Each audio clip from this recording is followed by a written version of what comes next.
सर्वसामान्यांच्या हक्काचा आवाज जागर जनस्थान।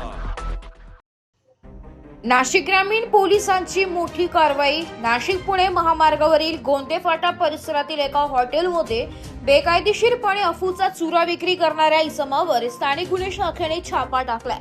या कारवाईत 2,51,000 रुपयांचा अफूचा चुरा जप्त करण्यात आला असून मध्य प्रदेशातील एका तरुणाला ताब्यात घेण्यात आलाय। नाशिक ग्रामीण जिल्ह्यातील अवैध व्यवसायांचे समूळ उच्चाटन करण्यासाठी पोलीस अधीक्षकांचे आदेश आहेत। त्यानुसार दिनांक 6 ऑगस्ट रोजी स्थानिक गुन्हे शाखेचे पथक सिन्नर तालुक्यात गस्त घालत होते।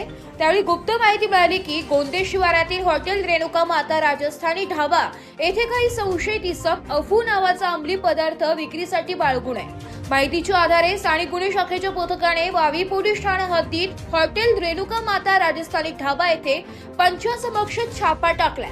या छाप्यात अंकित वंशपती साकेत वय वर्ष 23 राहणार हॉटेल रेणुका माता राजस्थानी ढाबा गोंदे फाटा मूळ राहणार रामपूर बाघेला जिल्हा सतना मध्य प्रदेश याला ताब्यात घेण्यात आलाय।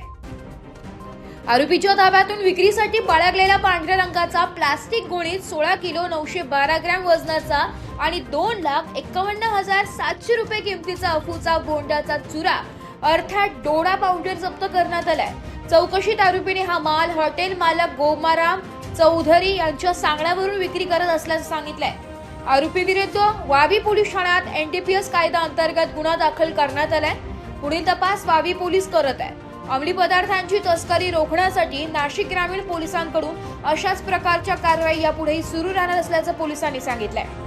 जागर जनस्थानसाठी संदीप नवसे, नाशिक।